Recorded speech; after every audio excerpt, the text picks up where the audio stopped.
Ang istoryang inyong mapakikinggan ngayong araw ay naglalaman ng mga sensitibong salita at eksena na hindi dapat marinig ng mga bata. Ang istriktong gabay ng mas nakatatanda ay kailangan.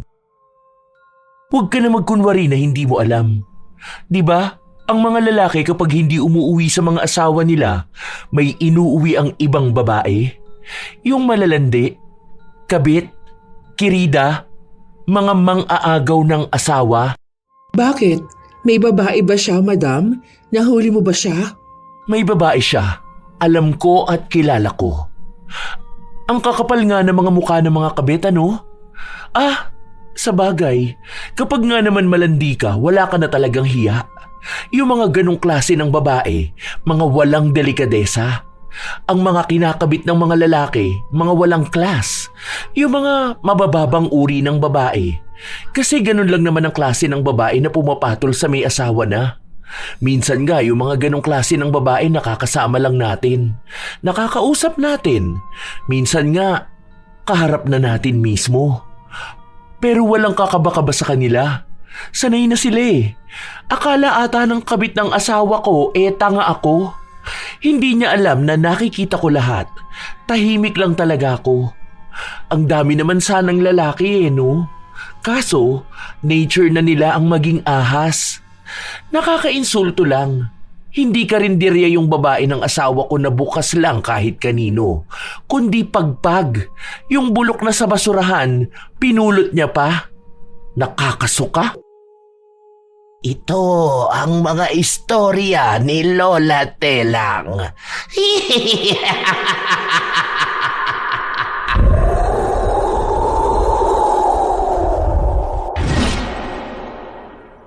May mga taong sadyang hinahatak ng init ng katawan.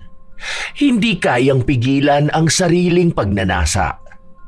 Ganon ang ugali ni Ria. Bilang isang babaeng hindi mapigilan ng katawan na maghanap ng pupuno sa pagnanasa at ito rin ang magiging dahilan upang tamasahin niya ang isang parusa na susubok sa kanyang pagkatao. Makakalaya pa ba siya o makukulong na lang din siya sa pagkakamali na matagal na niyang ginagawa? Huy! Bakla ka, umayos ka nga dyan. Itaas mo yung zipper ng damit mo. Talagang kulang na lang ipakita mo na yan lahat. Yuko ka pa ng yuko dyan. Huwag ka rin makipagtitigan kay sir. Bakit? Wala namang masama Ang trabaho natin dito maglinis, hindi yung ganyan. Alam mo, naglilinis naman ako. Tingnan mo nga, wala ka naman ibang nakitang kalat, di ba? Ay merong ibang kalat. Yung mga tingin mong nang aakit kay sir. Ay, ewan ko na lang talaga kapag ikaw nahuli na inaakit yung anak ng amo natin. Baka sa susunod hindi na tayo makakuha ng trabaho.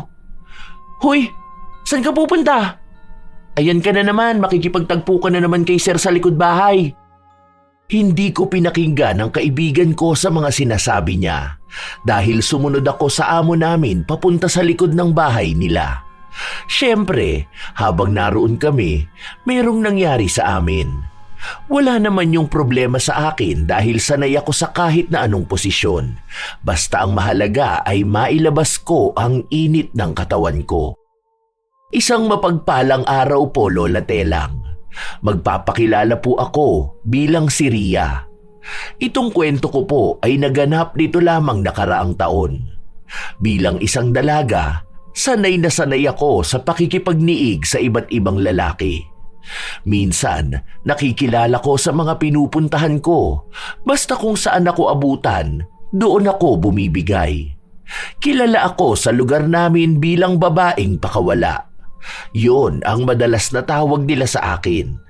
Hindi ko rin naman sila pinapatulan dahil alam ko sa sarili kong malandi ako. Hitad naman kung tawagin ang nakararami. May mga lalaki rin akong nakakasama na nakikilala ko kapag naglilinis ako ng mga bahay nila. Tagalinis nga po pala ako, Lola Telang. Tinatawagan kami ng kaibigan ko kapag may lilinisan kaming bahay. Bilang matagal ko na itong trabaho, alam din nila ang kalidad naming maglinis, kaya may umuulit na tawagan kami. Kahit pa ang daming kwento tungkol sa pagiging hitad ko. Isang araw, pauwi na kami noon sa bahay nang may tumawag sa kaibigan ko. Pwede ka ba bukas? Pwede ako anytime. Sabihin mo lang, baby girl. Ano ba? Kilabutan ka naman dyan. Hindi tayo talo, no? Ano ba kasi yan? Saang bahay? G ako dyan, boss, basta may lalaki. Sa bahay ng gym instructor. Ay, yan ang gusto ko. Paniguradong malaki. Ang katawan niyan. Tumigil ka dyan, may asawa yun. MWF daw kung kaya natin yun. Ay, hindi pala ako pwede niyan. Ikaw na lang muna. Maglilinis ako niyan kina attorney. Sabihin ko sa kanila na ikaw na lang ha. Galante naman tong mag-asawang to eh. Huy, basta umayos ka dun ha. Baka naman ibalinisin mo dun, hindi lang bahay nila. Oo na, ako nang bahala doon. Para namang wala kang tiwala sa akin. Anong oras ba bukas? 8 a.m. daw eh. Sakto, nakauwi na ako niyan. May pupuntahan pa ako mamaya pag uwi. Maglalagalag ka na naman dyan. Hindi mo na lang ipirmi yan. Ay, te, hindi to ginawa para laging pakalmahin ha. Sige na, aalis na ako. Sanay ako sa ganoong gawain, Lola Telang. Minsan nga, kahit na hindi ko pa alam ang pangalan, basta tinamaan na ng init ng katawan, bibigay na agad. Noong gabi na yon, nakipagkita ako sa isang nakilala ko sa Facebook.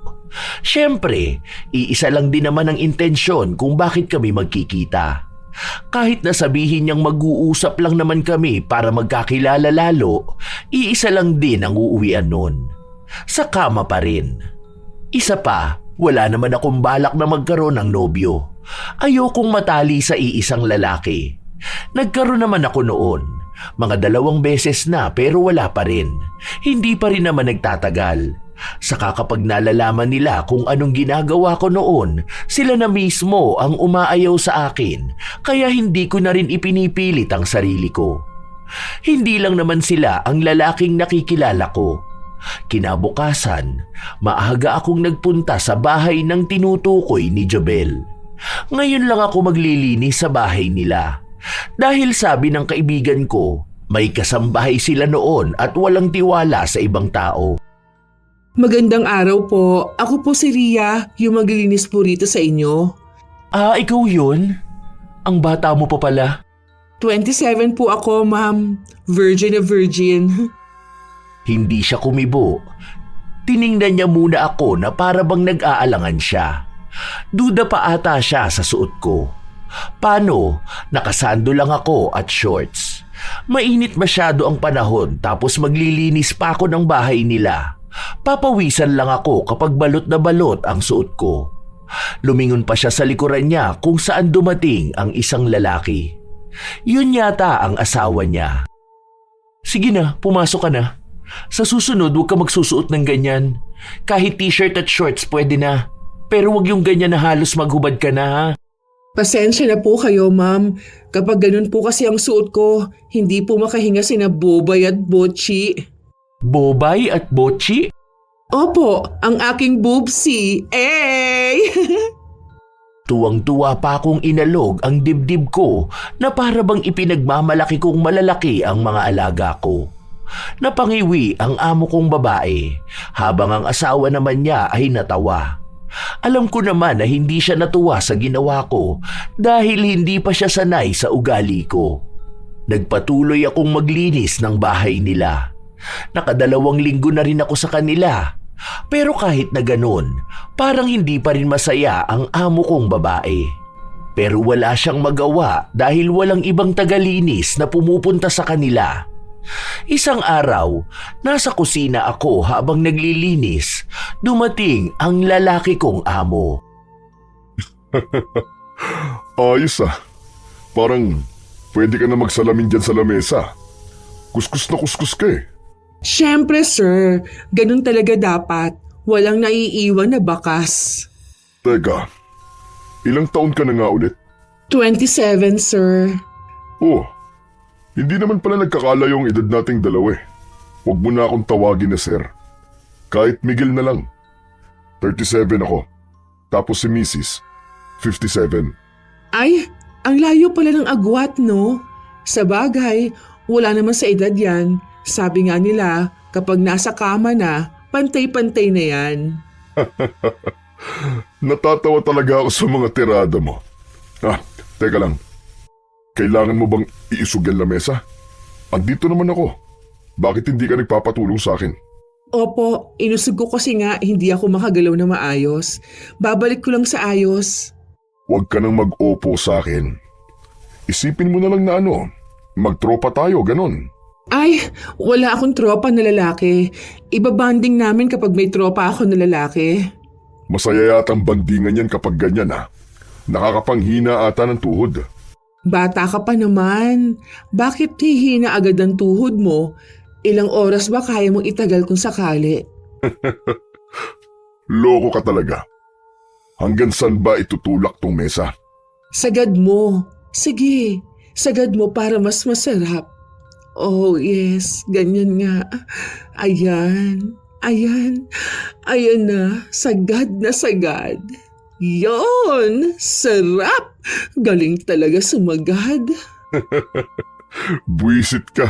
Nangihina ako sa'yo Kulang na lang umungol ka na dyan Nagtatawanan kaming dalawa ni Miguel nang dumating ang asawa niya. Baka sa mukha ni Madam na hindi siya masaya sa naabutan niya.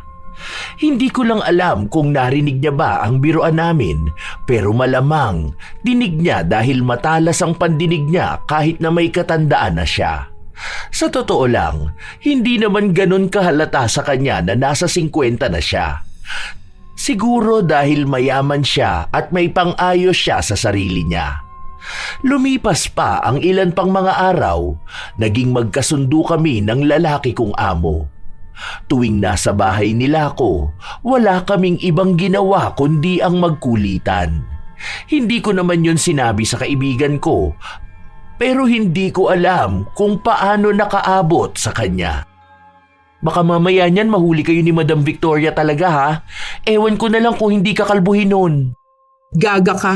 Ano bang ginagawa ko? Nagrereklamo kaya siya sa akin.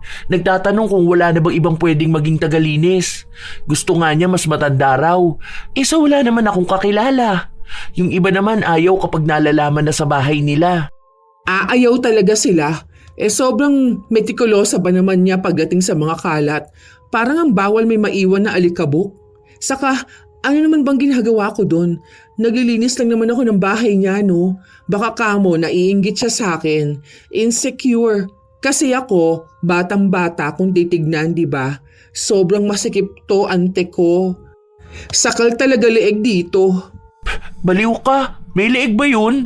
Ay, syempre, kapag may ulo, may leeg. Mahabang leeg. Ayan ka na naman sa kabastusan mong babae ka. Utang na loob naman, huwag ka naman lumandi. At bakit naman hindi ako lalandi? Te, hindi ako cactus na nabubuhay ng walang dilig. Sabi nga 'di ba, kapag meron kang masaganang pechay, may masagana ka rin buhay. Paano ba nagkakaroon ng masaganang pechay kapag maraming dilig, 'di ba? Maraming dilig? Iba-iba talaga ang didilig? Oo, bakit? Wala namang sinabi na iisang pandilig lang ang gagamitin, di ba? Hay, wag mo na nga akong sermonan. Hoy, saan ka na naman nakatingin yan? Huwag mo sabihin pati yung pamangkin ni Kuya George pag nanasaan mo pa. Sarap no, naka-gray pang pants, parang may sumasaludo. Ewan ko sa'yo, bakit ba ang libog-libog mo? Bahala ka na nga dyan. Hindi ko inalisan ng tingin ang pamangkin ng may-ari ng bahay na nililinisan namin ng oras na ito. Matagal ko nang nakikita ang lalaki na yon, pero masyado kasi siyang mailap sa babae. Tapos minsan, wala naman siya rito. Pero ngayon, mukhang may kakaiba rin sa tingin niya sa akin. Kaya habang nakaupo siya sa sofa, sinadya ko talaga na lumapit sa kanya. Hinawi ko ang kurtina para dumikit sa pisngi niya ang dibdib ko. Ay, sorry. Hindi ko kasi masyadong maabot. Nabangga ko patuloy ulo mo. Ito talaga mga alaga ko. Hilig mambangga ng ulo. Pansin ko na nahihiya pa siya sa akin. Kinuha niya rin ang unan para itakip sa ibabang bahagi niya. Alam ko na kung ano ang nangyayari kaya ako na mismo ang kumilos. Sir, bakit naman parang pawis na pawis ka dyan? Mainit ba? Hindi ka na makakilos dyan, no? Gusto mo ba tulungan na kita? Nahiya pa siya sa akin nung una. Umalis kasi siya pero sumunod ako sa kanya. Sakto na walang ibang tao sa bahay na yon, kaya nagtuloy-tuloy na ang nangyari sa aming dalawa.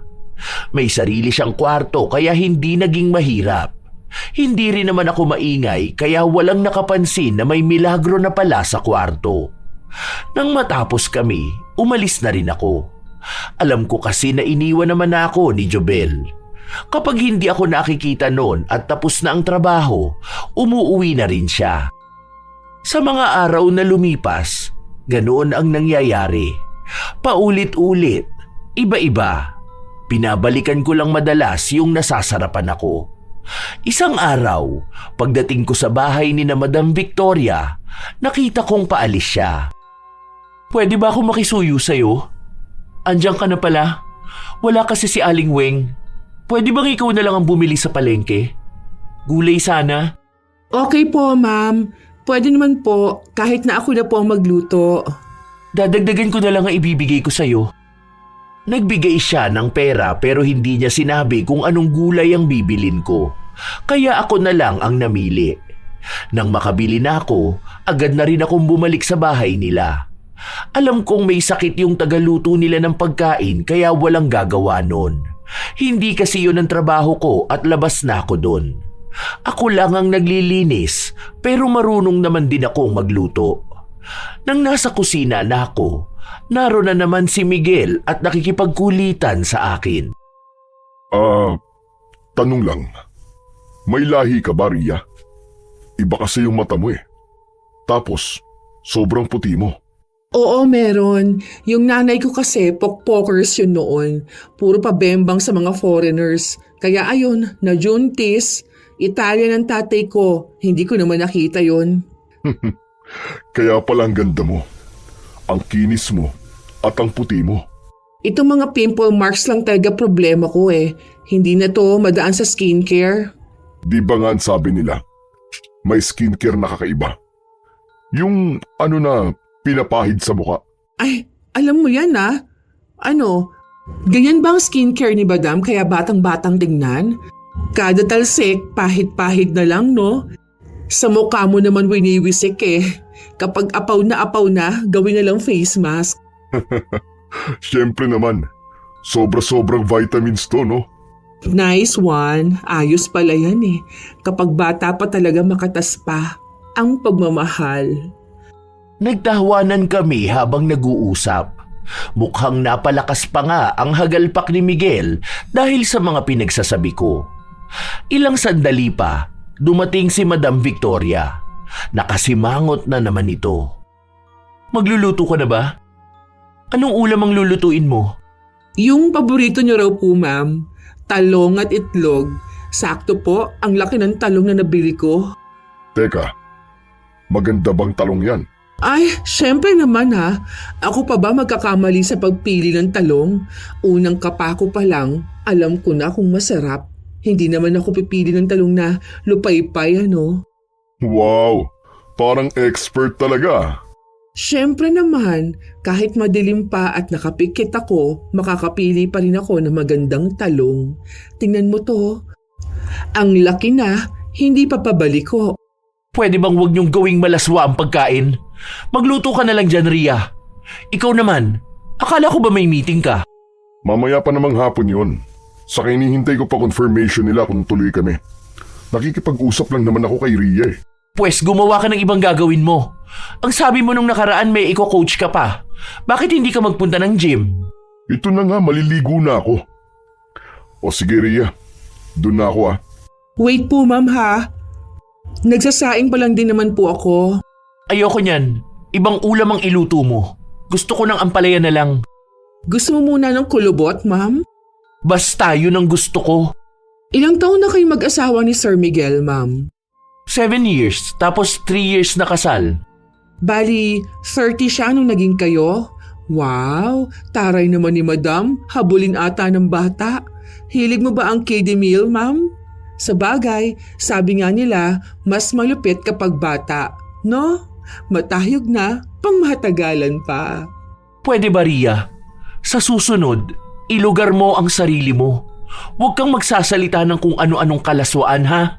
Lalo na kung ang kakausapin mo ay ang asawa ko. Ang pangit tingnan. Kababae mong tao pero kung magsalita ka at makipag-usap ka, parang wala kang delikadesa. Maging matinong babae ka naman. Ayoko sa lahat yung ganyan ng bibig. Kung sanay ka sa ganyan, huwag mong dalhin sa pamamahay ko. Hindi na ako kumibo sa mga sinabi niya. Kahit naman anong mangyari, hindi ko rin naman mababago ang sarili ko. Hindi lang talaga siya sanay na may babaeng ganito magsalita kagaya sa akin. Lumipas pa ang ilan pang mga araw, si Miguel ang nagsisimula ng usapan na may ibang ibig sabihin, kaya sumasabay lang ako. Kahit naman magalit sa akin si Madam, may maidadahilan ako. Isang araw, matapos naming maglinis ng ibang bahay, nag-aya kumain ang may-ari ng bahay. Lalaki ito. May katandaan na siya pero hindi naman maikakaila na ang ganda pa rin ng katawan niya. Ang ganda ng kamay niyo, sir. Parang ang dami na nagawa niya na. Ang ugat eh. Feeling ko, hindi lang yan ang maugat.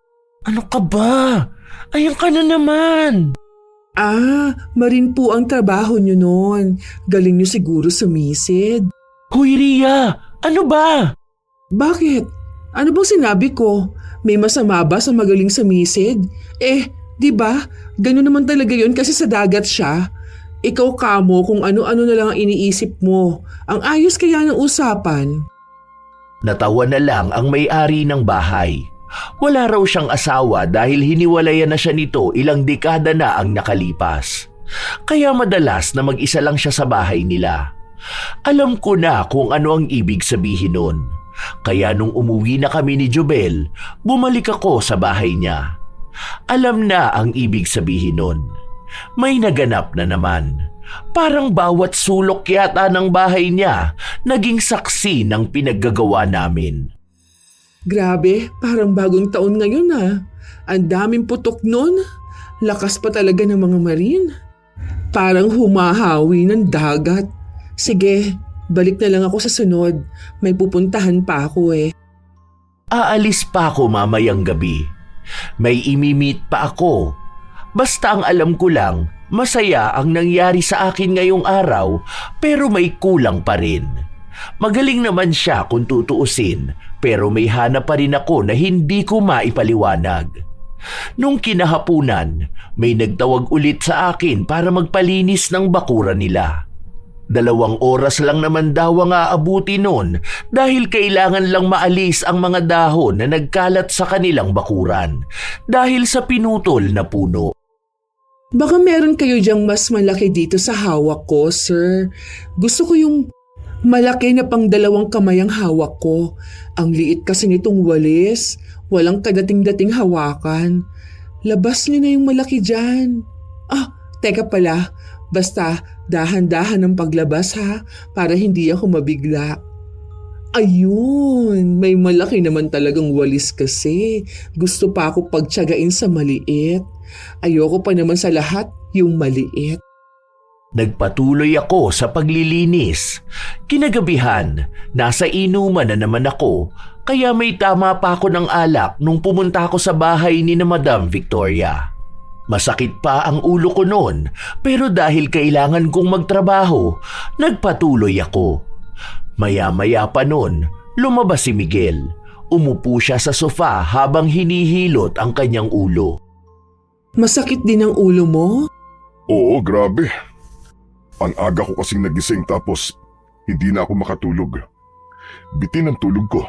Ay, naku naman. Sino ba namang hindi sasakit ang ulo kapag nabibitin? Di ba? Hindi lang talaga ulo ang masakit kapag nabibitin. Ayaw na ayaw ko pa naman ng ganon. Kahit ako, magwawala talaga ako kapag ganyan na nabitin ang tulog ko. Ewan ko sa'yo. Tawang-tawa talaga ako kapag kausap kita. Tignan mo, nawala biglang sakit ng ulo ko. Ang sarap mong kausap. Hindi lang ako sa pagkausap masarap. Masarap din ako magluto. Alam mo, ang swerte na magiging asawa mo. Lahat ata ng masarap At magaling nasa iyo na. Masarap magluto. Magaling pa maglinis ng bahay. Syempre dapat talaga lagi magkasama yung masarap at magaling. Diyan na nga lang magiging expert eh. Hindi ka pa ba mag-aasawa? Ayoko pa, wala pa yan sa isip ko. Saka na yan, bata pa ako. Sa bagay, hindi naman minamadali ang lahat ng bagay. Ang dami sigurong nanliligaw sa'yo, no? Kasi kahit ako, kung single ako, aba, liligawan talaga kita. Ang perfect mo na kaya.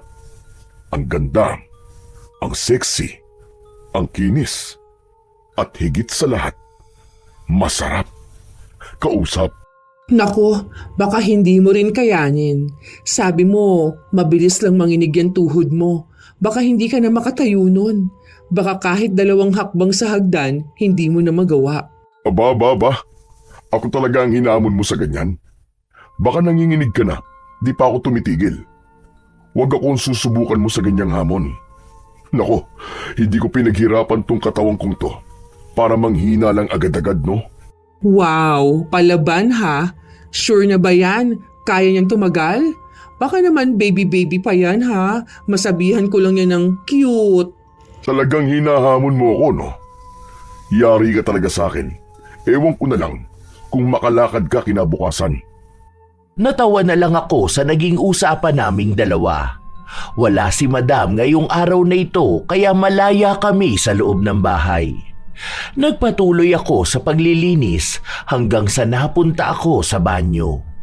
Sakto na palabas na noon si Miguel. Pagbukas niya ng pinto, naabutan niya ako na nasa labas. Tapis lang sa pang-ibaba ang suot niya kaya tanaw ko talaga ang tikasin at matigas niyang katawan.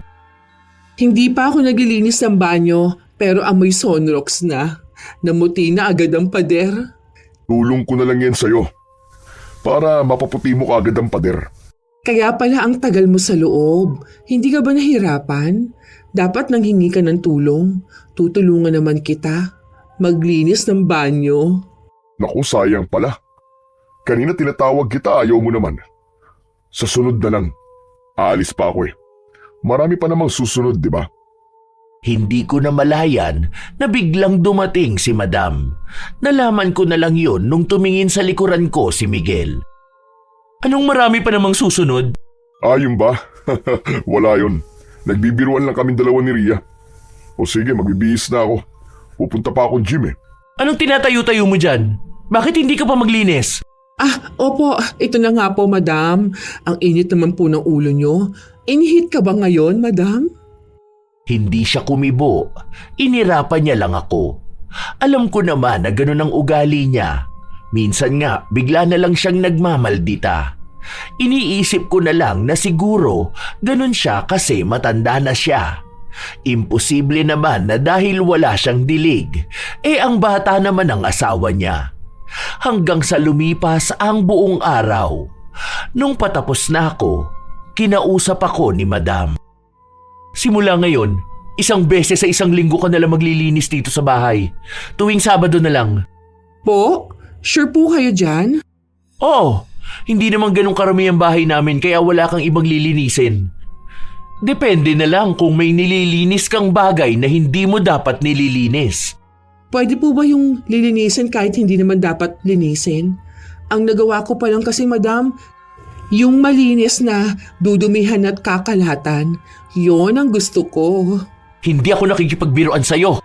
Sinusubukan ko lang naman po na patawanin ka. Masyado naman kayong seryoso, madam. Ano po ba yan? Para kang nangalabit kagabi tapos hindi ka napagbigyan.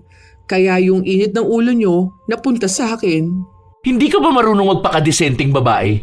Hindi ka ba nahihiya sa pinaggagawa at pinagsasasabi mo? Kahit sa lalaki ganyan ka magsalita. Ganito na kasi talaga ako, madam. Saka wala naman akong nakikitang mali. Walang mali sa pagiging malandi. Kung makapagsalita ka rin sa asawa ko, akala mo sobrang komportable niyo sa isa't isa.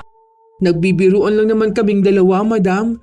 Nakikisabay lang naman po si sir. Wala akong pakialam. Basta sinabi ko na sa'yo kung ano ang ayaw ko. Tuwing Sabado ka na lang dito maglilinis sa bahay. Kung ayaw mo, hahanap ako ng ibang tagalinis. Wala akong nagawa sa mga sinabi niya, Lola Telang. Tagalinis lang naman ako at kailangan ko ng pera para buhayin ang sarili ko. Yung Sabado na sinasabi niya, yun ang araw na wala si Miguel. Nakukwento kasi sa akin ni Miguel na tuwing Sabado, lagi siyang nasa kliyente niya. Sinunod ko naman ang sabi niya sa akin, bilang ang kaibigan ko, maraming kilala na pwedeng linisan na bahay. May trabaho pa rin naman ako. Biyernes noon, katatapos lang ng nilinisan naming bahay. Isa yon sa mga pinaka nakakapagod na pagtatrabaho ko. Bala ko na sanang magpahinga matapos akong makatanggap ng tawag mula kay Miguel. Inaaya niya ako na magpunta sa bar. Saglit lang naman kami doon. Pwede na siguro yun. Tsaka kahit naman may tama ako ng alak, pwede pa rin naman ako magtrabaho bukas. Hindi rin naman ako mabilis malasing, no? Hoy, sinasabi ko sa'yo ha, asawa yan ng amo mo. Huwag ka naman maging over sa kalandian mo, pwede ba? Maawa ka naman sa mga kababaihan na niloloko ng mga lalaki. O bakit? Ano bang gagawin ko, ha? May alak yun. Alam ko na kung anong ibig sabihin nun.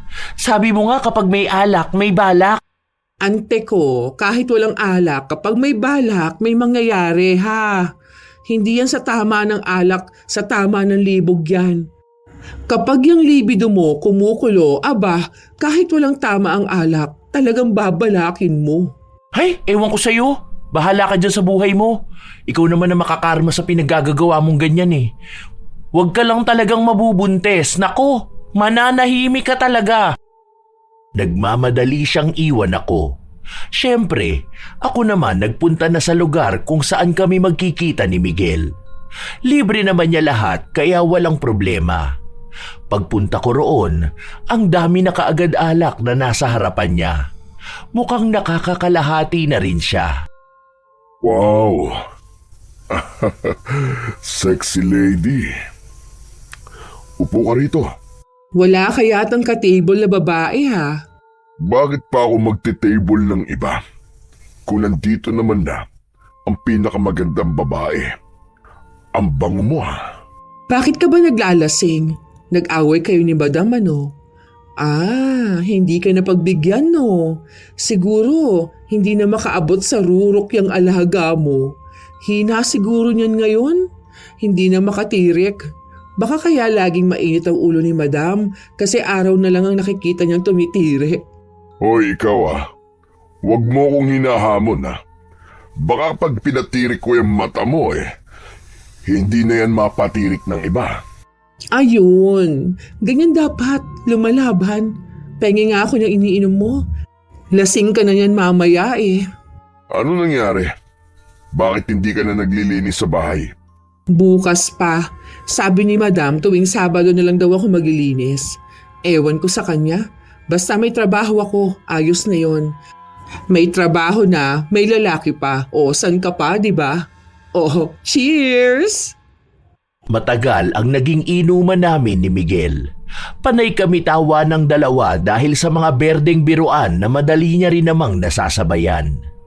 Lumipas ang mga oras, may mga lumalapit naman sa amin.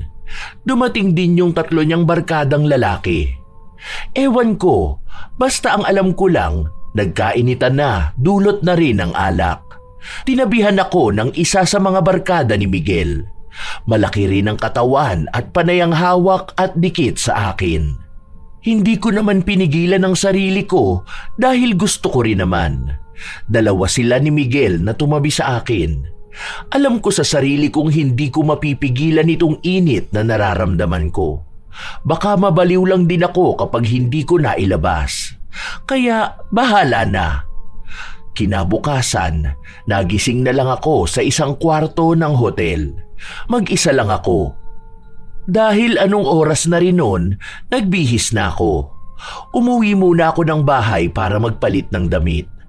Pagdating ko ng bahay ni na Madam Victoria, magkasunod pa kaming dumating ni Miguel. Ano? Saan ka na naman galing, ha? Lasing ka ba? Uminom ka tapos hindi ka umuwi ng bahay? Sino kasama mo? Nag-inom lang naman kami ni Warren. Nagkayayaan lang naman. Hindi mo kasi ako pinapansin kagabi. Kaya sumama na lang ako sa kanila. Sa sobrang kalasingan ko, nakatulog ako doon. Pasensya ka na. Umuwi rin naman ako paggising ko eh. Traffic lang talaga sa nadaanan ko kanina. Eh ikaw, bakit late ka? Nakainom ka rin? Bali ano po, nagpunta kasi ako sa birthday ng kapitbahay namin eh. Napainom lang naman pero hindi naman lasing. Mag-start na ako maglinis, madam. Masama ang tingin sa akin ni Madam Victoria. Tanda ko pa naman ang nangyari kagabi sa inuman kahit nalasing ako. Basta ako, wala akong pakialam sa away nilang mag-asawa. Nagtrabaho ako. Nilinisan ko ang buong bahay nila. Sobrang nakakapagod. Kalahati pa lang ang nagagawa ko noong naghapon na. Kaya nagpahinga muna ako. Dinhala naman ako ni Miguel ng pagkain. Merienda ka na muna. Kumakain ka naman ng saging, di ba? Banana Q. Ako pa talagang tinanong mo kung kumakain ako ng saging. Hilaw na saging nga eh, kinakain ko. Uy, ito gusto ko. 2, tapos ma-brown pa. Buti di masakit ang ulo mo. Sumasakit lang talaga ang ulo ko kapag nabibitin ako. Hindi naman bitin yung kagabi. Madilim pa langit pero tirik na ang araw. Tirik na tirik ba? Oo, nangingisay pa nga. Ang liit nitong saging na to kaya pala 2. Hindi man lang sumayad sa lalamunan ko. Ikaw ba? Kumain ka na? Kumain at kinain kagabi. Ay, busog ka nga naman talaga niyan. Habang nagbibiruan kami ni Miguel, saka naman dumating ang asawa niya. Akala ko ba aalis ka ngayon? Tuwing Sabado may training yung isa mong kino-coach, di ba? Wala na, nagpalit na ng schedule. Kaya dito na lang ako sa bahay kada Sabado. Ang bilis naman ng paglipat ng schedule na yan. Ganun lang kadali ang desisyon nun? Talagang tinapat mo pa na wala kang trabaho ng Sabado? Sa dami ng araw? Samantalang simula pa noon tuwing Sabado ka busy? Sa ganun ang schedule na gusto ko ngayon eh. Wala naman ako nakikitang mali doon. Ay nako, makaligo na nga muna. Ang lagkit ko na. Mukhang masama ang timpla ni Madam. Malamang sa akin na naman niya ibubunton ang inis na yan. Para talaga siyang laging kulang sa dilig. Parang dragon na bumubuga ng apoy kapag di nawiwisikan ng tubig. Hindi na ako kumibo. Kumain na lang ako at nagpahinga. May tatapusin pa akong linisan.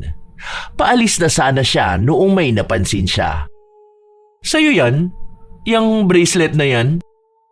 Opo, bago lang to. Tagalinis ka lang naman pero nakabili ka ng ganyan? May initials pa na M at R? Itong M at R na to, special talaga sa akin to, madam. Ganda no? Bagay na combination ng M at R. Hindi siya kumibo.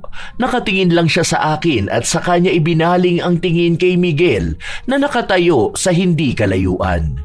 Umiinom ito ng tubig pero malagkit ang tingin sa akin.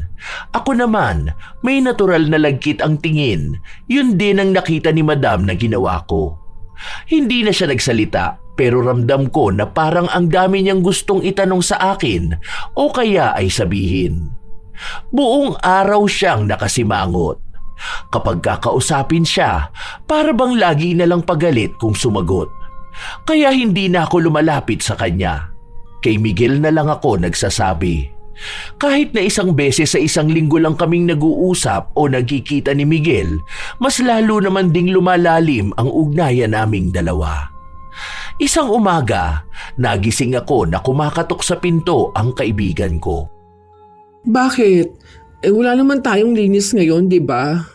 Meron, dun sa gym. Gusto mo ba? Saglit lang naman yun pero malaki ang bayad sa atin. 2 kailangan eh. Ikaw lang naman ang kilala ko. Ayoko kay Trisha. Wala naman yung ibang ginawa kundi magreklamo eh. Bihis ka na, bilisan mo.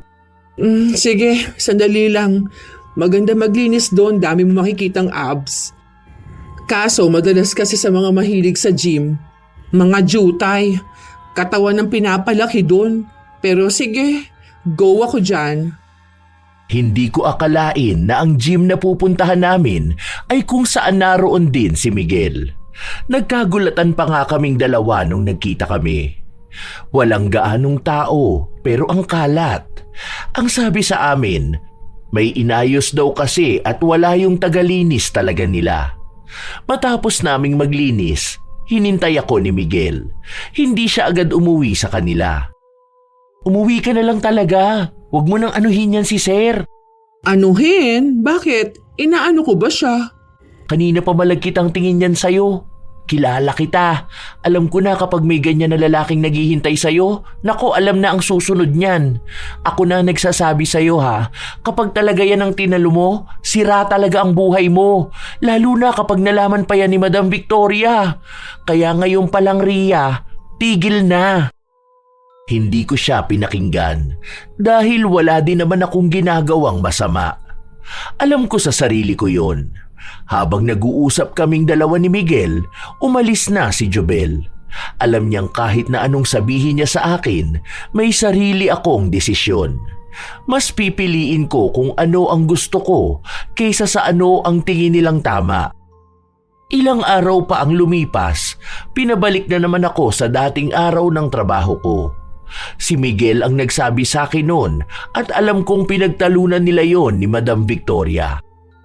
Bilang ako na tagalinis at kailangan ng pera, pinatos ko na ulit yun. Basta para sa akin, Lola Telang, kung saan ako kikita ng pera, doon ako. Wala na akong pakialam kung may galit ba sa akin. Inaayos ko rin naman ang trabaho ko. Martes noon, may nililinisan akong bahay. Hindi ko kasama si Jobel dahil iisang tagalinis lang din naman ang kailangan. Nakilala ko yung panganay na anak ng nagpapalinis sa akin. Bilang si lalaki na rin naman ang nagbigay ng motibo sa akin, sino ba naman ako para tumanggi? May nangyari sa amin.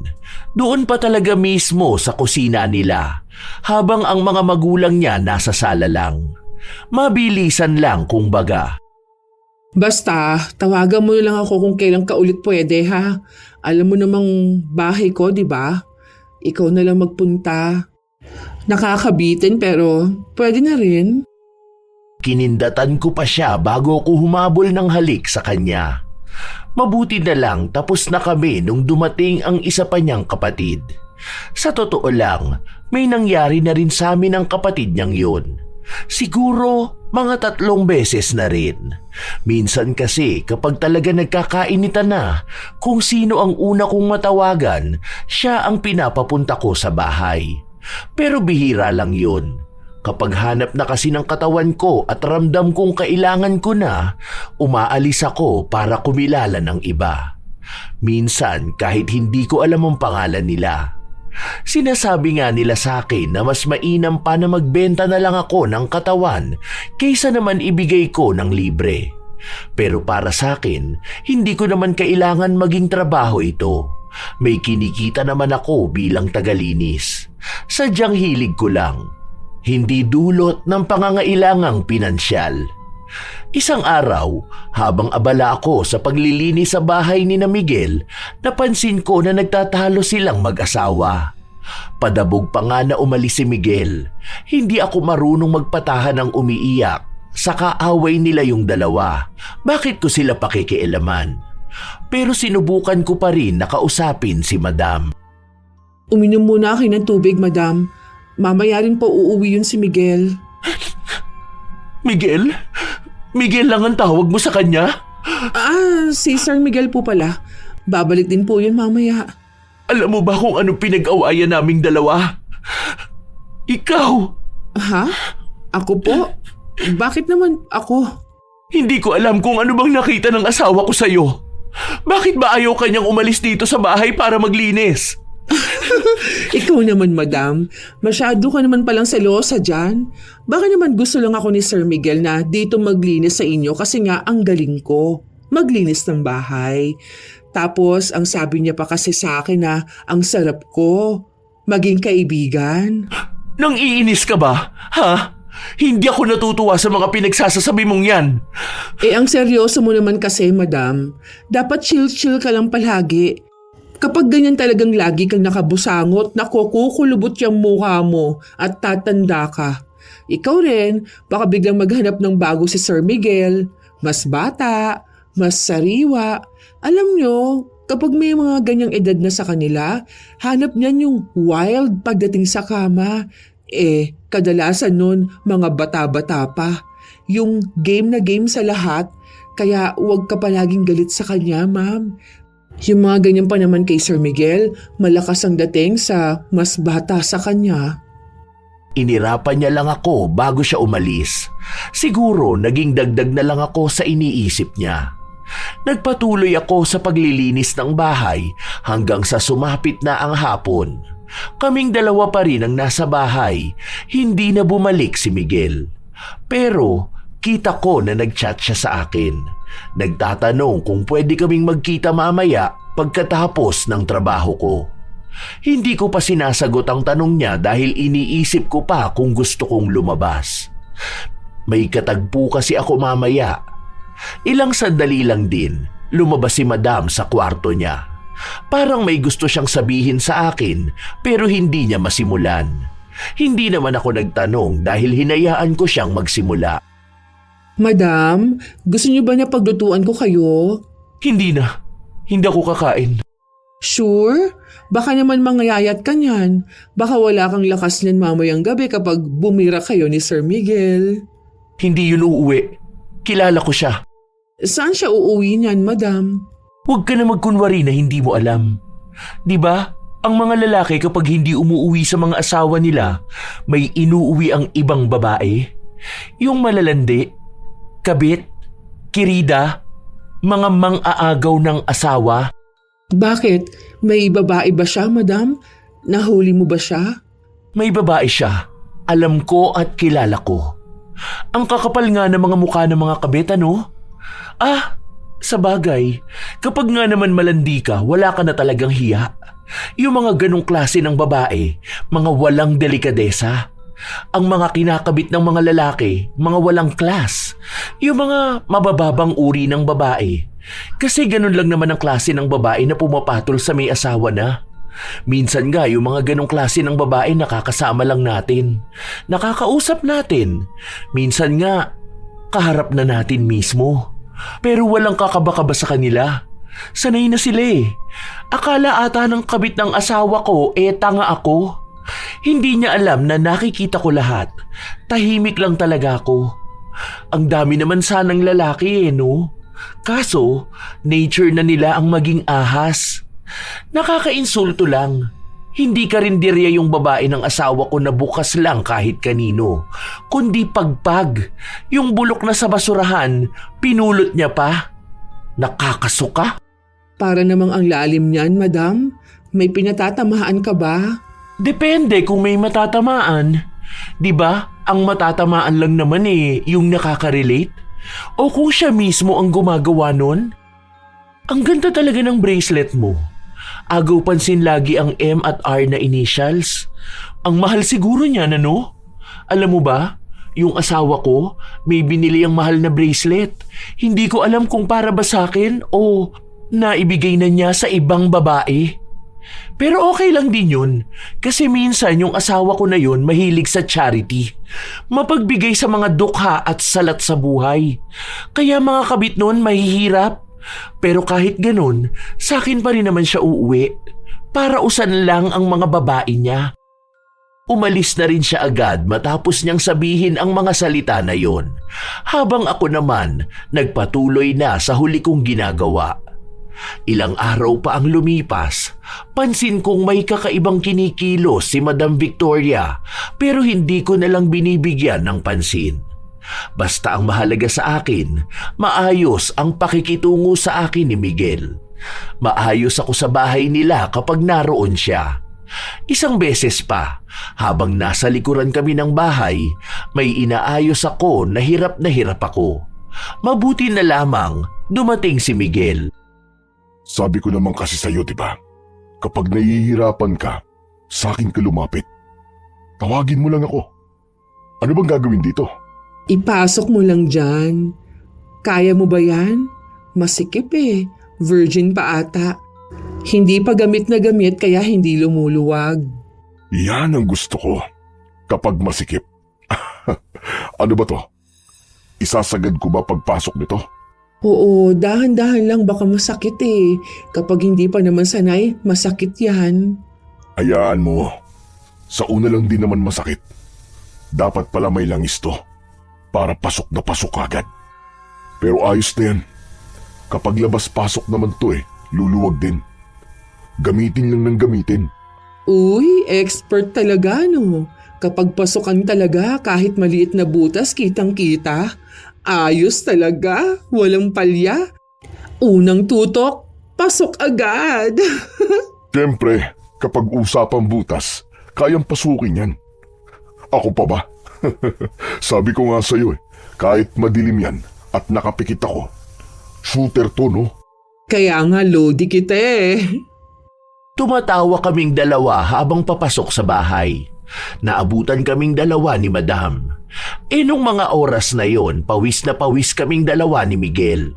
Sobrang init ba naman sa labas tapos hinubad pa ni Miguel ang pang-itaas niyang damit.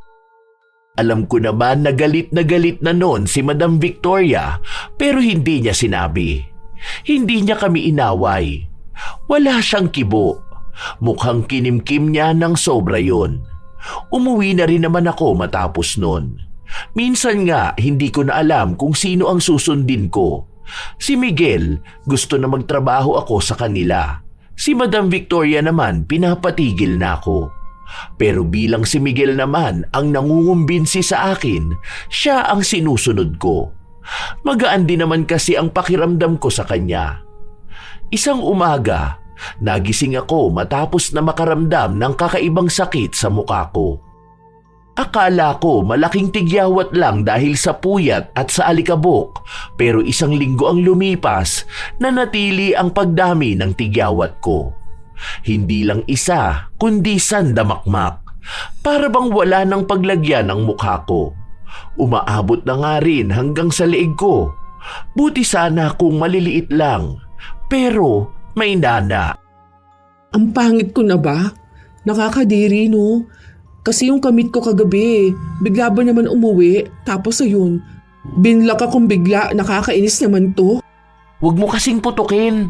Mamaya pinuputok mo yan tapos kakalat sa mukha mo. Tapos ayun na, magiging tagyawat ulit. Ano bang sabon mo kasi? Iba naman kasi yung gamit ko.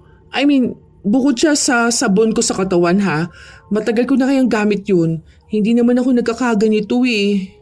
Baka naman magkakaroon ka na kaya ganyan. Hindi ha, katatapos ko nga lang. Tsaka kahit naman noon, kahit na magkakaroon na ako, hindi naman ako tinitigyawat ng ganito no. Noon yun, nung bata pa talaga ako. Kaya nga may mga bakas pa sa mukha ko eh. Kaya nga lumalim mga pinagdaanan ng tigyawat kasi nagkaroon din ako ng bulutong noon. Pero ayoko naman ng ganito. Paderma mo kaya yan? Ayoko, ang mahal kaya nun. Ante ko, wala akong pera hoy. Pang mayayaman lang derma-derma na yan ha. Sana naman gumaling na to. Try ko kaya yung sa napanood ko, yung pinapahiran niya ng apple cider tapos babad ko ng Colgate bago matulog. Ano sa tingin mo? Ang hapdi naman nun pag apple cider. Saka baka naman lalo lang lumala kapag ganun ang ginawa mo. Kung ako sa'yo, magpa-check up ka na lang. Wala naman akong ganun kalaking pera no. Kita ko sa Facebook ang mahal ng treatment sa ganito. Wala naman akong lalaki na susuporta sa gamutan ng pagmumukha ko, no? Tsaka, hindi ko gagamitin ang ipon ko. Aba, mas mahirap namang mabuhay ng walang pera. Siguro, mawawala rin to. Dasal-dasal lang. Sobrang problemado talaga ako, Lola Telang. Paano ba naman, kahit na anong gawin ko, hindi talaga natatanggal. Kapag may puputok na tigyawat, may papalit naman. Kung isa ang puputok, 4 naman ang papalit. Nagpatong-patong na sa mukha ko. Hiyang-hiya na talaga ako nung mga panahon na yun. Kung dati, nadadala ng ganda ko ang mga lalaki kaya ang dali lang mangakit kapag hanap na ng katawan ko ang init. Pero nung mga sandali na yun, hindi ko na magawa. Nandidiri ata sila sa pagmumukha ko. Dumating pa ang isang araw na wala talaga akong makilala na pwedeng paglabasan ng init ng katawan ko. Kaya ang ginawa ko, nasa bahay lang ako. Nanood ako ng malalaswang video habang nagsasarili. Ang hirap kapag hindi ko inilalabas ang init dahil baka bigla na lang akong mabaliw. Ilang araw na ganon ang ginagawa ko kaya lagi akong pagod. Laging masakit ang ulo ko. Minsan nga, tulala na lang ako. Alam ko na hindi pwedeng palaging ganon. Kailangan ko talaga ng ibang lalaki. Kung tutuusin, papayag ako na ako pa ang magmamakaawa basta mapagbigyan lang ako. Nagsasabi pa nga ako sa kanila na pwede namang takpan na lang ang mukha ko o kaya ay patayin ng ilaw. Epektibo naman yon na malamang ay dala na rin ang libog namin ng nakakasiping ko. Isang araw, nagpunta ako sa bahay ni na Madam Victoria kung saan maglilinis ako. Hindi pa rin pala gumagaling yung mukha mo. Parang ang nagsisex sila, sir. Kasi lagi silang nanganganak. Kapag pumutok na, ayun, may nabubuo na. Grabe ka. Ang seryoso na nangyayari sa'yo, pero ganyan ka pa rin. Hayaan mo, maganda pa rin naman ang katawan mo eh. Kahit di na tumingin sa taas, puro sa baba na lang. Anong balak nyo? Panay lang usapan na ganito? Magtrabaho ka na, Ria. Ang daming lilinisin doon sa kusina. Nagpatuloy ang araw. Kahit nakatingkati na ang mukha ko, hindi ko magawang kamutin. Dahil kapag ito ay nadampian na naman ng dumi, magwewelga na naman ang mga tigyawat ko. Kapag nagkataon, ang mangyayari niyan, dadami na naman sila. Pagod na akong mag-isip ng paraan para matanggal to. Nung kinahapunan nun, napansin kong nakatitig lang sa mukha ko si Madam Victoria. Hindi ko alam kung tuwang-tuwa ba siya sa nangyayari sa pagmumukha ko dahil nakangiti siya. Hanggang sa maya-maya lang ay nilapitan niya ako. Alam mo yung sinasabi nilang hipon? Ano po yun, madam? Yung maganda ang katawan tapon ulo? Oo. Feeling ko talaga yun ka na ngayon. Malay mo, karma mo yan, di ba? I mean, alam mo yun? Minsan kasi may ginagawang kasalanan ng isang tao, tapos may gaganti para sa taong nasaktan nila. Malay mo naman, ganun ang pinagdaraanan mo, di ba? Wala naman akong ginagawang masama sa ibang tao, madam. Bakit naman ganyan kayo magsalita sa akin? Gets ko naman. Hindi talaga umaamin ng sino mang tao kahit na marami ng ebidensyang nakuha sa mga pananarantado nila. Alam mo, ikaw lang din naman ang makakaalam ng mali na nagawa mo eh.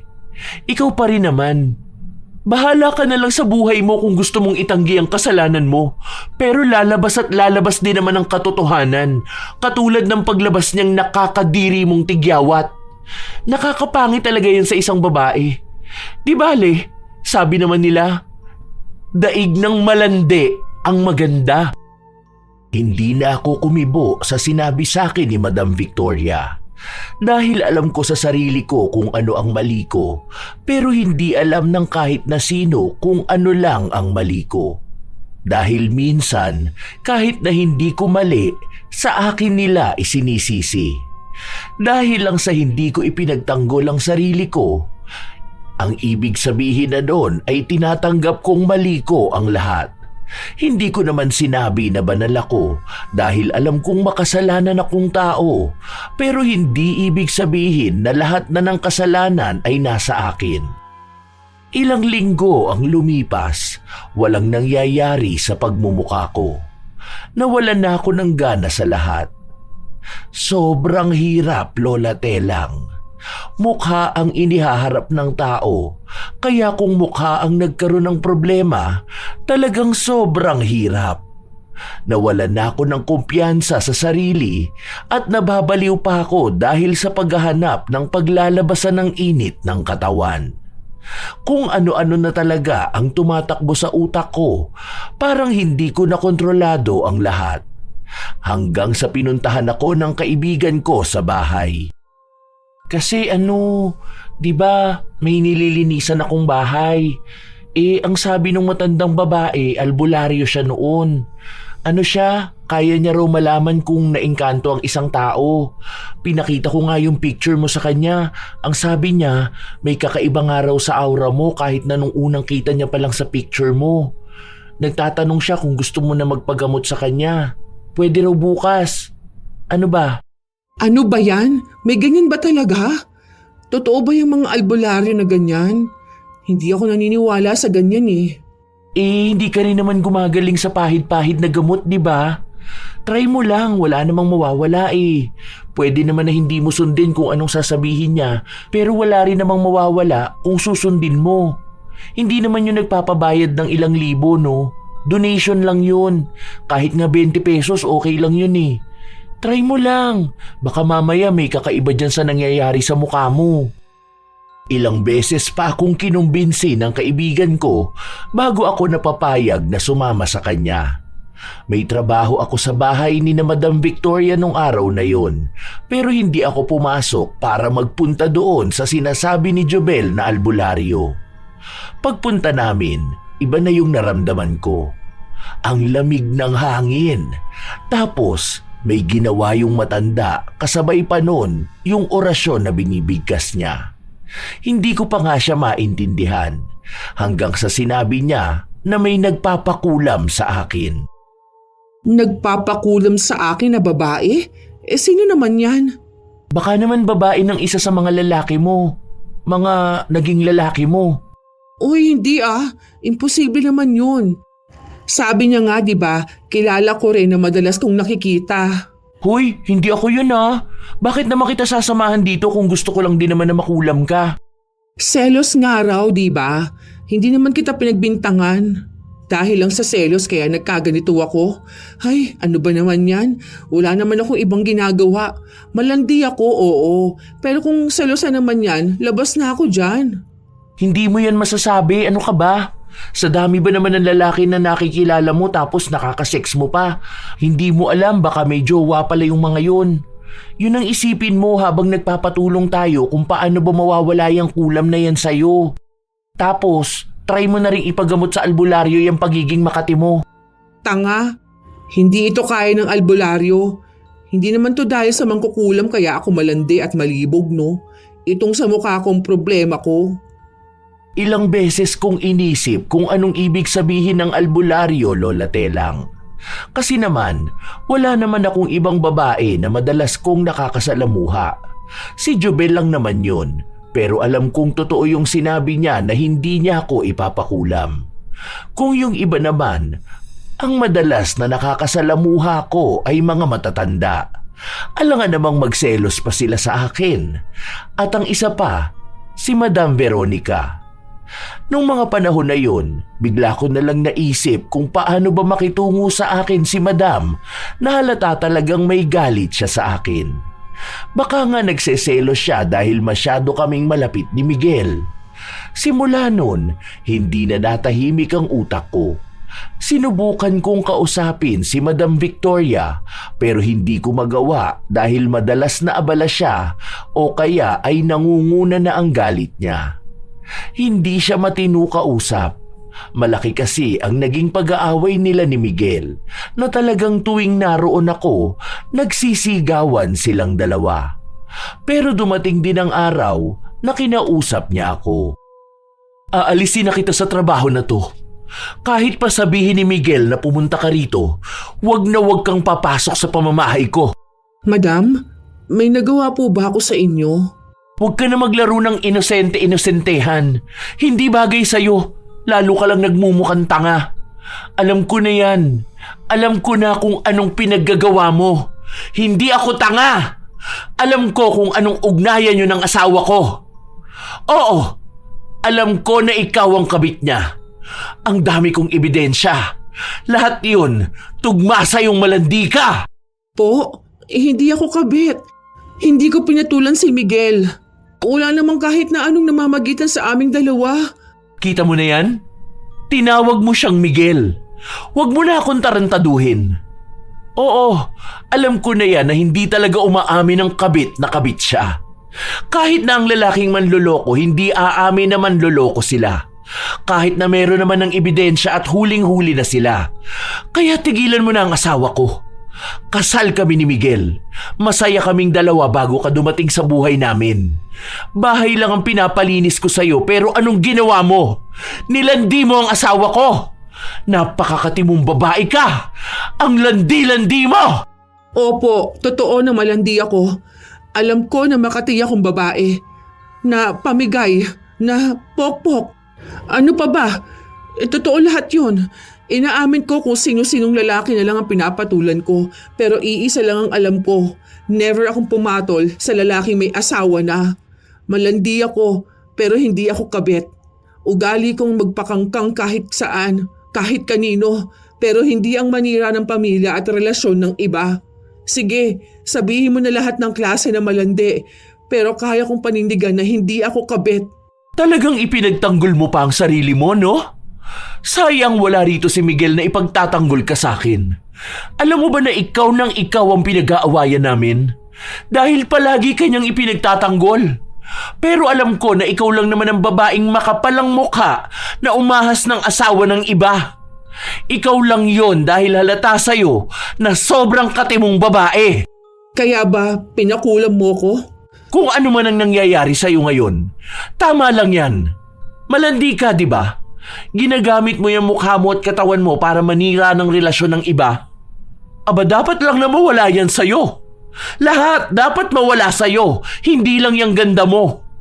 Malandi ka, kaya wag na wag ka nang babalik dito. Hindi na ako nakapagsalita dahil itinulak niya ako palabas ng bahay nila. Pinagbantaan niya rin ako na kung tatapak ako pabalik sa loob, sisiguraduhin niyang maipakukulong niya ako. Hindi niya pinakinggan ang paliwanag ko sa kanya. Ayaw niyang maniwala na hindi ako ang kabit ng asawa niya. Paulit-ulit niyang pinapamukha sa akin kung gaano ako karuming babae. Umuwi ako ng bahay. Para bang namamanhid ang buo kong katawan. Akala ko hindi ako iiyak, pero kusang tumulo ang luha ko matapos kong makauwi ng bahay. Nasa loob ako ng kwarto. Mag-isa. Iniisip ko kung ano ang nangyayari sa buhay ko. Ang mga masasakit na salitang sinasabi sa akin ng ibang tao. Ang pagiging malandi. Ang pagiging hitad. Lola Telang, sa unang pagkakataon, may aaminin ako sa iyo. Itong pangyayari na to na parte ng nakaraan ko ang isa sa mga pinakamasasakit na nangyari sa buhay ko. Isang pangyayari at karanasan na hindi maaabot ng kaisipan ng kahit na sino. Wala akong pinagsabihan nito. Natakot ako. Duwag ako, Lola Telang, kaya pilit ko tong inililihim. Pero ngayon, gusto kong mailabas ito. Parte na rin ng pagnanais kong makalaya sa pagkakabilanggo ko sa nakaraan. Mahirap mang isipin, ngunit 7 taong gulang ako nung naganap ito. Huwag po. Huwag niyo na po ulit gawin sa akin to. Maawa naman po kaya sa akin, Papa Gardo. Masakit po. Huwag niyo po ubarin ang damit ko. Ano ba? Huwag ka na magpumiglas. Alam mo, ang mga babae, ito rin yung hilig. Si mama mo nga ito rin yung gusto palagi, di ba? Ibig sabihin lang nun, nasasarapan siya. Kaya huwag kang iyak ng iyak, ha? Kapag lumaki ka na, hahanap-hanapin mo rin ito. Mas maganda na ngayong bata ka pa lang, tinuturuan ka na. Para paglaki mo, alam mo na ang gagawin mo. Magaling ka na. Sige na, magubad ka na. Akong bahala sa'yo. Masakit lang to sa una. Pero kapag tumagal na to, mas masarap na. Lagi natin to gagawin. Para lagi ka masasanay, ha? Huwag kang magsusumbong kahit kanino. Kasi, ginagawa naman to ng mga babae at lalaki. Tama na po. Huwag na po. Parang awa niyo na po, Papa Gardo. Aray ko po. Huwag niyo pong hawakan yan. Ayoko na. Ayoko na ng ganitong pakiramdam. Ayoko na. Hanggang kailan pa ako ganito? Hindi makalaya sa sitwasyong hindi ko rin naman ginusto. Sobrang bigat sa dibdib, Lola Telang, habang ibinabahagi ko ang pagbabalik ng kwento ng nakaraan ko. 7 taong gulang ako noong inangkin ang kamusmusan ko ng lalaking tumayong pangalawa kong ama. Palagi yon, Lola Telang. Hindi isang beses, kundi araw-araw, lalo na kapag wala ang nanay ko. Kahit kasi na may bago na siyang asawa, nagtatrabaho pa rin siya bilang bayarang babae. Iniiwan niya ako kay Papa Gardo noon. Ang natatandaan ko pa nga kung ano-anong ipinapapanood niya sa akin, tapos sa kanya gagawin sa akin kung ano ang napanood namin. Alam kong mali yun, Lola Telang. Pero bilang bata, wala akong magawa. Laging abala ang nanay ko. Lagi siyang wala sa bahay, kaya kanino ako magsusumbong? Sa araw-araw na ginagawa namin yun, aaminin ko na nagustuhan ko na rin nung nagtagal. Doon nagsimula ang pagkahumaling ko. Noong naghiwalay sila ng nanay ko at dinala ako sa lola ko, araw-araw kong hinahanap ang haplos ng lalaki. Hindi ako makatulog. Hindi ako mapakali kapag hindi na ilalabas ang init ng katawan ko. Doon ako nagsimulang manood ng malalaswang palabas. Kumilala ng mga lalaki na siyang makakasama ko sa kama. Pinilit kong pigilan yon, pero hindi ko na kinakaya. Sa tuwing ihihinto ko kasi ang paghahanap ng lalaki, para akong nababaliw. Ang sakit sa ulo. Para akong mamamatay. Kaya hindi ko na ginawang itigil. Ang iniisip ko na lang, bahala na, basta may lalaki. Alam ko pong maling-mali yun, Lola Telang. Mali ang ginawa sa akin ni Papa Gardo at mas lalong mali na hinanap ko yon ng paulit-ulit at kahit na iba't ibang lalaki pa, hindi mapunan ang uhaw ko sa pakikipagtalik. Alam kong kahusga-husga ako. Maraming tao ang tumataas ang kilay kapag nakikita ako. Naririnig ko sa kanila na minumura ako. Kinukutya ako at sinasabihan akong malandi. Hindi ko lilinisin ang sarili ko dahil bata pa lang ako, sobrang dumi ko na. Wala akong pinagsabihan nito dahil alam kong walang makakaintindi sa akin. Madali lang sabihin na ibaling ko ang atensyon ko sa ibang bagay, pero hindi yun ganon kadali. Oo, sige. Malandi na ako dahil lang sa nasarapan ako noong paulit-ulit na yung ginagawa sa akin. Tinatanggap ko naman lahat ng sinasabi nila sa akin. Pero tao rin ako. Ang daming masakit sa pagkatao ko. Ang daming panghuhusga ng tao na tinanggap ko. Pero isang bagay lang din naman ang gusto ko. Ang matulungan din akong makalaya sa sitwasyong nagpapahirap sa akin ng paulit-ulit. Umiiyak ako hanggang sa makatulog ako. Ang naaalala ko na lang ay nagising ako na may kumakatok sa pinto. Okay ka lang ba? Kanina pa ako katok ng katok ka. Tapos tinatawagan kita pero hindi ka naman sumasagot. Nag-aalala ako sa'yo. Oo, okay lang ako. Anong ginagawa mo rito? May nabalitaan kasi ako. Alin ba? Yung ayaw na akong gawing taga-linis sa bahay ni na Miguel o yung pinakalat na kabit ako? Sanay naman na ako sa ganyan. Hindi ba nga malandi ako? Kahit naman ipagpilitan ko sa lahat na malandi ako pero hindi ako kumakabit, may maniniwala ba sa akin? Di ba? Ang malandi, matik na agad dyan nakabit kahit na hindi naman ako pumapatol sa may asawa na. Hindi yan. Pero oo, nalaman ko rin yan. Kaya nga tinawagan kita kagabi pero tulog ka na ata. Alam mo bang sumugod si Madam Victoria dun sa gym? Naglinis kasi ako. Hindi na kita sinama kasi akala ko may linis ka nun sa bahay nila. Andun ako, nakita ko mismo na may kabit si Miguel. Ang kabit niya yung may-ari mismo ng gym. Matagal na pala yun. Ilang taon na silang dalawa. Nung una nga ikaw yung sinasabi at pinagdidiinan na kabit. Tapos may isa dun na sinabi kung sino ang totoong kabit. Hindi ikaw kundi ibang babae. Nadamay ka lang talaga. Siguro tama nga na si Madam Victoria ang nagpakulam sa'yo dahil akala niya kabit ka ng asawa niya. Alam kong siya nga. Sa akin niya ibinuhos yung galit niya eh. Mas pinungunahan niyang isipin na kabit ako dahil nga sa malandi ako.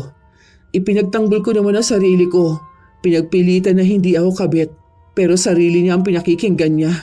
Buti na lang alam na natin kung sinong nagpakulam sa'yo. Kaya matutulungan ka na niya ng albularyo. Nakakaloka. Ano na kaya mangyayari niyan sa susunod, ano? Sana gumaling ka na rin. Mahirap talaga kapag palaging napagbibintangan eh. Hindi na ako kumibo. Sanay naman na talaga ako. Pero ngayon, naisip kong hanggang kailan ko laging sasabihin na sanay na ako. Parang yun na lang ang mga salitang nagiging takbuhan ko. Dahil yun lang naman ang mga salitang alam ko. Akala ko hindi na ako kakausapin ni Madam Victoria pero tumawag siya sa akin at gusto niyang makipagkita. Ako lang mismo. Kami lang dalawa.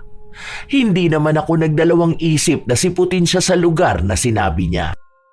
I'm sorry. Sorry talaga sa mga nasabi ko sa'yo. Sa mga pambibintang ko sa'yo lalo na sa nagawa kong pangkukulam sa'yo. Sorry. Ang akala ko ikaw ang kabit ng asawa ko eh. Alam ko talaga na may kabit siya. Tapos ang daming signs na nagtutugma sa'yo. Tapos, yung paraan pa kung paano kayo mag-usap, parang laging may nangyayari sa inyo. Naririnig ko rin sa ibang tao na malandi ka nga at kung sino-sinong lalaki ang pinapatos mo. Nagalit ako sa'yo kaya ko yun nagawa. Dagdag pa yung bracelet mo na M at R. Inisip ko na M para sa Miguel at R para sa Ria. Ang akala ko initials nyo yung dalawa. May binili rin kasing initials bracelet ang asawa ko na ibinigay niya sa kabit niya. Ah, ito po bang M at R? Pangalan ko po ito, madam. Tunay na pangalan ko po, Maria Rosa. Hindi rin naman po ito totoong ginto.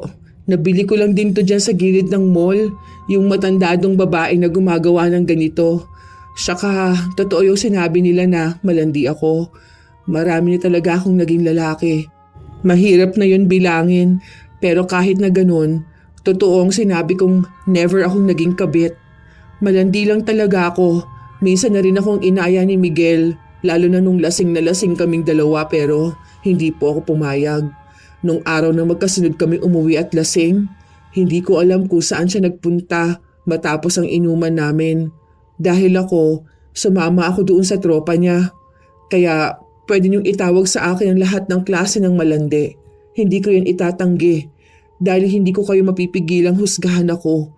Kung ako mismo, hindi ko mapigilan ang sarili kong itigil tong kakatihan ko. Gusto mo bang tulungan kita? Pambawi ko na lang sa'yo. Paano mo ako matutulungan? May mga kaibigan akong psychologist at psychiatrist. Pwede kitang i-refer sa kanila. Huwag kang mag-alala, ako na ang sasagot ng gastusin mo. Sila ang makakatulong sa'yo para makaya mong lampasan yung pinagdadaanan mo. Kailangan mo lang harapin ang trauma mo para malaman kung ano yung pilit mong iniiwasan pero hindi mo naman matakasan. Pambawi ko sa nagawa kong mali lalo na sa pangungulam ko sa'yo. Sorry talaga. Pumayag ako sa sinabi niya. Gusto ko rin namang malaman kung paano ko lalampasan itong nararamdaman ko. Itong kulam na nangyari sa mukha ko, alam kong madadaan pa sa gamutan ng ritual. Pero itong nararamdaman kong libog, hindi madadaan ng anumang orasyon. Nakilala ko ang mga kaibigang tinutukoy ni Madam Victoria. Doon ko nalaman na ang dami palang nangyari sa akin. Sinabi nila sa akin na dala ng trauma itong ginagawa ko. Para bang naghahalo ang kahihiyan at ligaya noong bata pa ako, kaya bit-bit ko hanggang sa paglaki ko. Hindi lang naman daw ako ang nakararanas ng ganito. May iba pa. May mga tao rin daw kasing nalulung na sa pakikipagtalik kaya hirap na hirap itong pigilan. Ang iba, dulot ng karahasan kagaya ko. Sa iba naman kusa lang na naramdaman. Ganon pala yun. Parang ito lang din ang nagiging paraan ng utak para masabing nabubuhay ako. Kapag bata pa naranasan, hahanap-hanapin talaga ng katawan kahit na alam naman at iniisip na mali. Tinulungan ako kung paano ko makakayang lampasan ito. Hanggang sa kasalukuyan na ito, Lola Telang, hindi pa ako lubos na magaling. Pero hindi na ako katulad doon. Inuunti-unti ko na siyang natatalikuran. May gamutan din ito.